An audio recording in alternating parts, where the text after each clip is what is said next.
The reason we added this section is there are a few sequences, and we picked the 3 of the best ones, that we cut from the game. Often we build a game that's much bigger than what ends up being the final product. They were months away from being finished, but we wanted to give you an insight of what it's like when we built the game, because often we have this whole thing constructed and it doesn't have final art or audio or dialogue. And here you get to see the building blocks of what it's like when we first string a bunch of these levels. Of the 3, we wanted to show more of how Jackson operates. So this is the festival where Ellie ultimately kisses Dina. This sequence would have come very late in the game as a flashback sequence while you're in the farm with Dina. And we wanted to show what is the rest of Jackson doing, and wanted to put on the stick, make it interactive. So you could see when you're outside, there are all these almost like carnival games that you can play. You could mix drinks, you could play with these kids that are playing a sort of clicker Marco Polo, sit down and listen to conversations. And all the different interactions were first or second pass, very, very early passes. The building blocks are there, but nothing is final. And ultimately, while we were very excited by this sequence, it's pretty fun and lighthearted. It just slowed things too much as we're barreling towards the end of the story at this point. So again, reminder, rough, missing audio, missing animation, missing gameplay tweaks, missing dialogue, but pretty representative of what it would have been. So enjoy.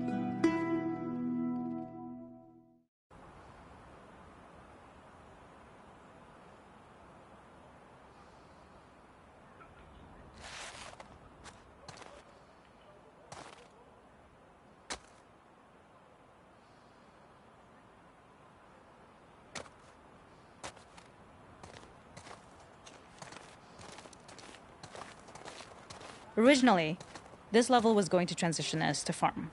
We would go all the way through to the dance, where Ellie and Dina share their first kiss. Then we would play through farm, and when Ellie plays the guitar at night, she would remember the Seth incident. So, the opening for this was a little tricky. We needed it to match at least a little what you might expect emotionally coming from prior beats, because we were already purposefully disorienting you in time and space. Remember, you just came from this huge fight. To jump straight into it would have been a little too jarring. After some back and forth, we rooted it in Ellie's nerve. Something we really wanted to do was highlight the way their lives had turned upside down since she went down this path. We had this idea of recontextualizing all of our usual gameplay mechanics, my favorite. Peppered throughout the level are moments of levity or shared history, all the while seeing how it is not a festival without one of these throwing games. This one, of course, uses our throwable system where you're often chucking explosive things or stunning things, but for a more wholesome purpose, although some people take this game really seriously. A fun aspect of this is if you did well, you could win a toy here. Ellie would place it in her pocket. If you had done this, you'd find the toy with JJ, the baby, later back at the farm. When we cut this, the toy made it through anyway because it was so cute. It is the same one you see on the tractor at the farm. Ollie the elephant. This is one of my favorite sections because I think that it achieves both the slice-of-life aspect of Jackson while also being a stark reminder of how dark the world that they live in really, really is. To attract attention and curiosity, one of the kids was supposed to make this adorable, messed up little clicker impression, and the others would giggle. We tried a version where if you got close enough, the kid might try and follow you a little before turning back. Since clickers are blind and move by echolocation, for this game of messed up tag, Ellie must close her eyes and listen for when the children give themselves away. The thought was that these kids are in relative safety. They still grow up with the dangers of clickers and runners, and all those lessons would embed themselves in the games that they play. When the festival got cut, they tried to preserve this moment and move it to the front of the game where the snowball fight is, as a tutorial. However, being in the headspace of a clicker doesn't really teach you how to deal with them. Eventually, it evolved, and they instead made the snowball fight, which was, I think, way more effective. For me, it's character illuminating that not only does Ellie know this game, she plays along.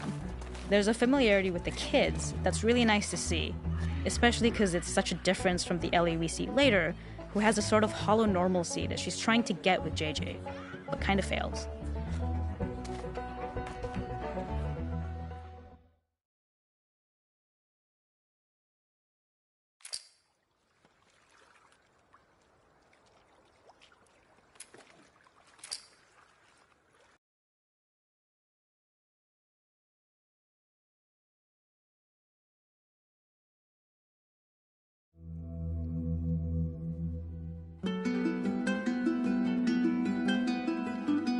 In this second deleted level, which is an extended sequence of the sewers in Seattle, this comes on the heels of where Ellie goes into a building and she survives an attack by stalkers and gets thrown out of a window and gets swept away by the current. And then we cut this section that used to be there in the final game. Now you will get to play it. So this was a way to get a bit more interesting puzzles, interesting traversal, figure out how Ellie can navigate the sewers with the fighting current.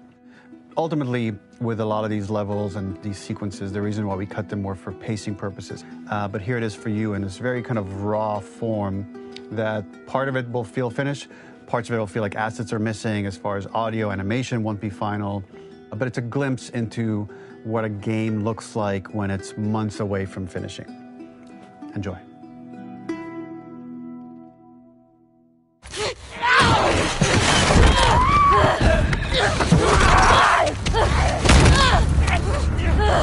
Get off me!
Seattle. Okay. Where the hell am I? The ladder acts as an immediate goal for the player, but being able to climb out is not going to be so easy. To keep levels interesting and engaging, we alternate between positive and negative values the player experiences. Here, it's a positive to have found a ladder, but then a negative to discover it's not the solution. But then another positive to identify the next short-term goal of the doorway. By alternating between these opposing values, we give players what they expect, but not how they expect it.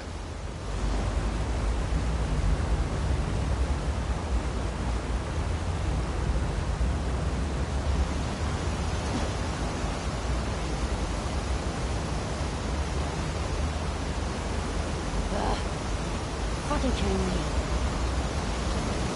The ladder acts as an immediate goal for the player, but being able to climb out is not going to be so easy. To keep levels interesting and engaging, we alternate between positive and negative values the player experiences. Here, it's a positive to have found a ladder, but then a negative to discover it's not the solution. But then another positive to identify the next short-term goal of the doorway. By alternating between these opposing values, we give players what they expect, but not how they expect it.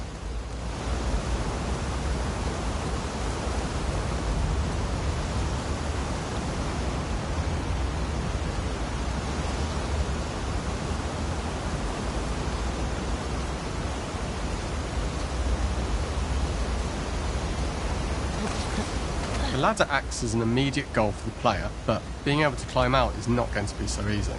To keep levels interesting and engaging, we alternate between positive and negative values the player experiences. Here, it's a positive to have found a ladder, but then a negative to discover it's not the solution. But then another positive to identify the next short-term goal of the doorway. By alternating between these opposing values, we give players what they expect, but not how they expect it.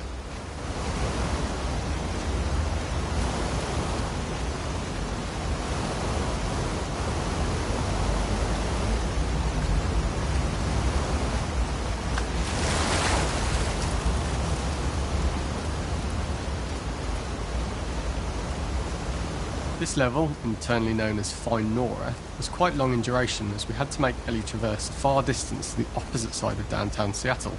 The sewer section was originally longer than what we released the game with, approximately 10 minutes more. This was one of the few areas of the game that used water flow as part of a traversal puzzle. The player has to go upstream to use the current to get to the platform to reach the other side. We mostly cut this mechanic game wide, however it remained in essence in the section swimming to the aquarium as Ellie when you were avoiding the waves.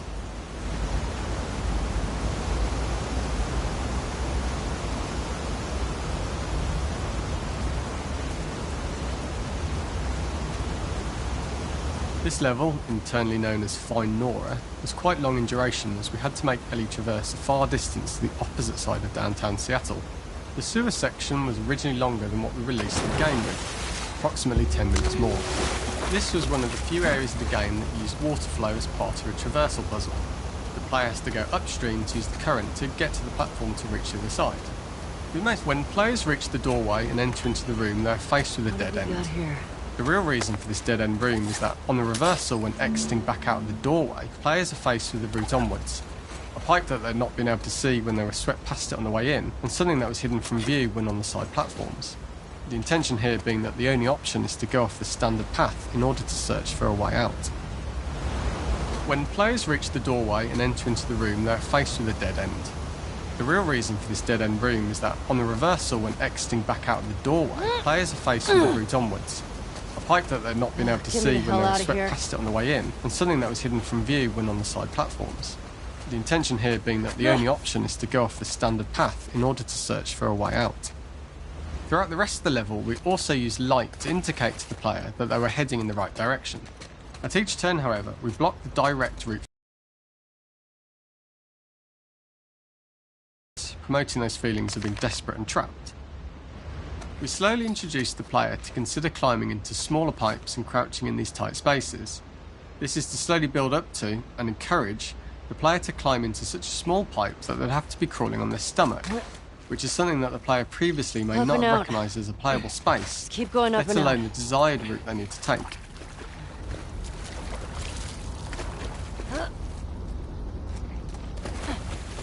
We added a tiny space just to reward the player's exploration with a pickup item, and we made sure it was something that made sense that you'd find in this area.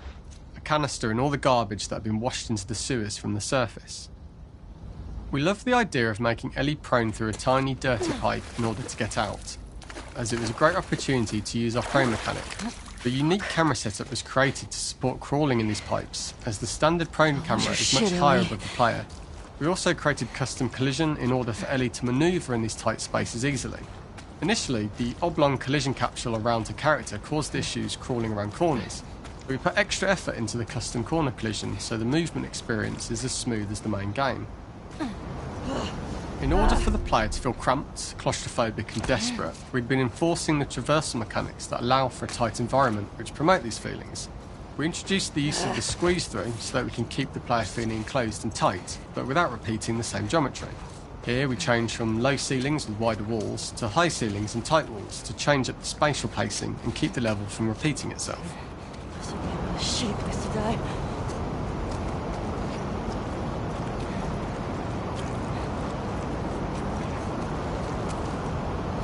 Originally, we had the waterline much higher here, so players had to swim through this tight tunnel. However, from watching user test feedback, it was occasionally causing people to discount the route entirely and turn back on themselves. So to avoid any risk of this happening in the final game, we present a lower water level so the tunnel is easy to see and commit to using. Although this isn't as impactful without the prone swim, it's the better decision as it means a smoother experience for the player with no backtracking frustration. As we surface from the water and over the crest of the slope, we reveal what is further in this tunnel. A clicker that has sprouted and the fungus has grown on the sides of the pipe. It was great to see people who user tested this area becoming increasingly worried as we forced the player to squeeze past the fungus and inches away from the clicker's face, all the time not being sure whether the clicker might be alive or attack them. Although we aren't as cruel, we draw the player towards this pipe as it's seemingly the route out of the tight space. Fairly soon it is obvious that this path is blocked. If the player goes all the way up to the bars that block the path, they are rewarded with a pickup so this journey doesn't feel wasted. It was important to encourage, as we surface from the water and over the crest of the slope, we reveal what is further in this tunnel. A clicker that has sprouted and fungus has grown on the sides of the pipe. It was great to see people who used the test of this area becoming increasingly worried as we forced the player to squeeze past the fungus and inches away from the clicker's face, all the time not being sure whether the clicker might be alive or attack them. Although we aren't as cruel as to force a clicker attack in such close proximity, we do have a payoff for this moment. This clicker momentarily turned into Joel to show Ellie's PTSD from what happened to Joel at the start of the game. Ultimately, we decided to save him and reaction time that it deserves, given the tight space.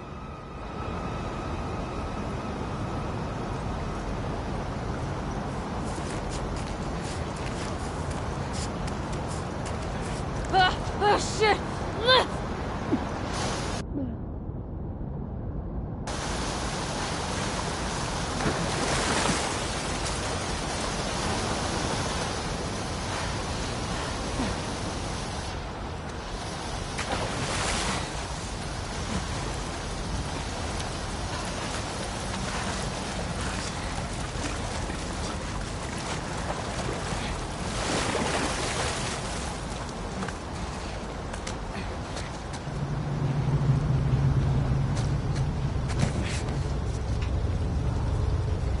Using this pipe was retained in the iteration we shipped with, as it's the last of the extreme methods Ellie has to undergo in order to escape the sewers, and what she will go through in her pursuit of revenge.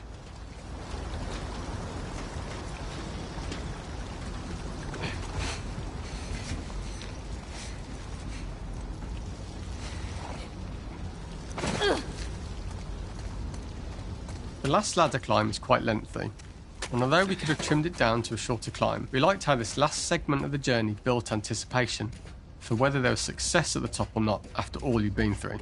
Ultimately, the ladder exits out into the subway station, which is how it connects in the final game. Ellie then has to find her way to the hospital from here, crossing paths with the scars for the first time.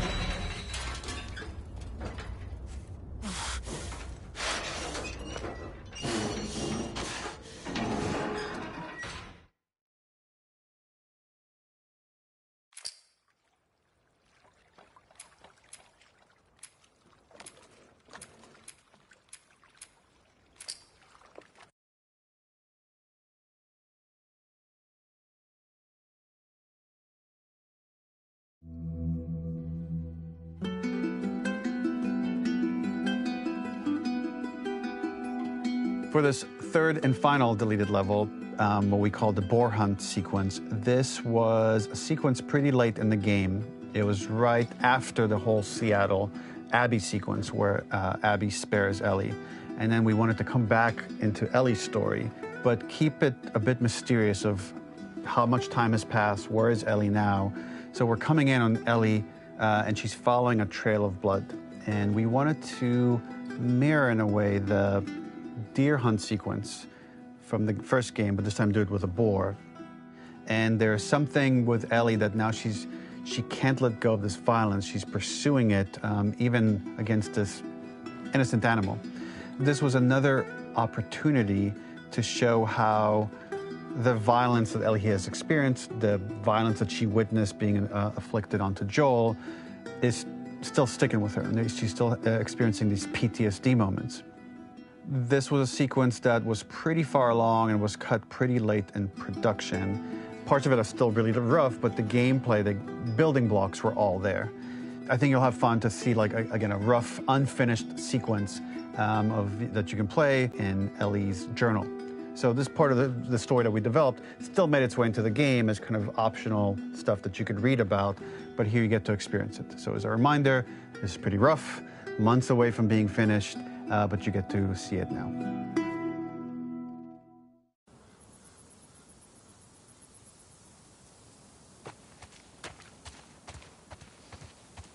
So the boar hunt was one of the hardest levels for me to work on. It was a huge challenge with the systems that we had, and we kept trying, but it never felt quite right. Originally, the level happened after the Jackson Festival, which also got cut, but before Farm.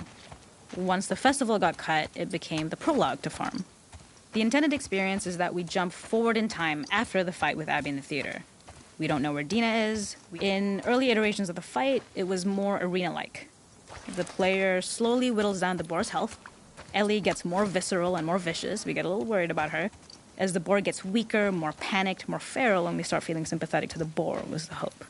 In all of these iterations, especially of these wider areas, it required custom AI and scripting to make sure it continued to feel organic as an animal, but we really needed it to do specific stuff.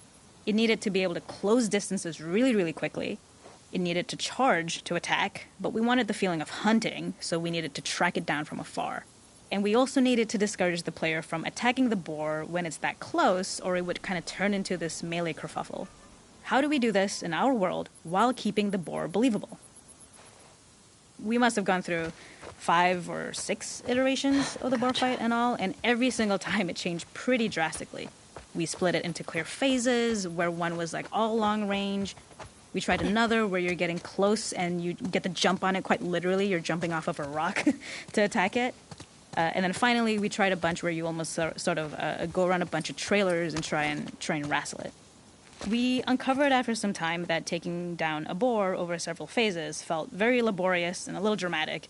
It was comically long, it felt too boss-like, a little too gamey. We decided to cut the first few phases, and we opted for a cold open after the boar had already been hurt off-screen. So that allowed us to focus on feeling like we're closing in on prey and to introduce the boar when it was at its most dangerous. Already hurt, already feral, much too close for comfort. And so the thinking was it would bring us more into Ellie's mindset.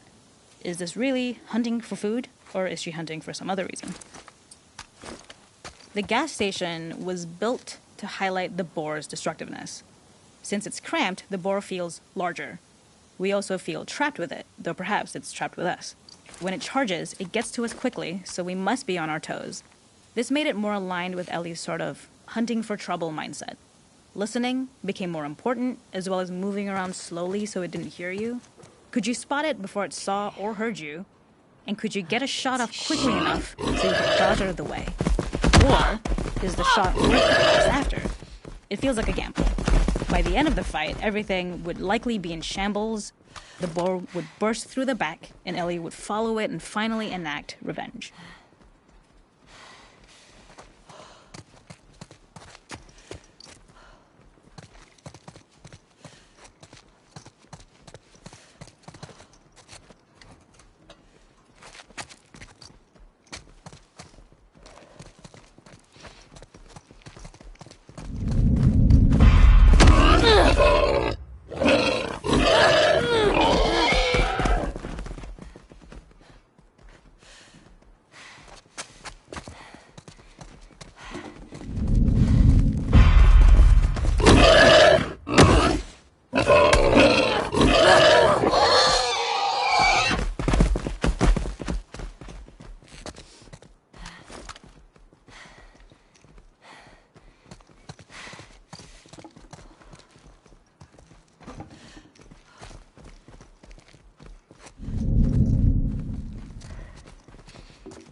Nowhere to run.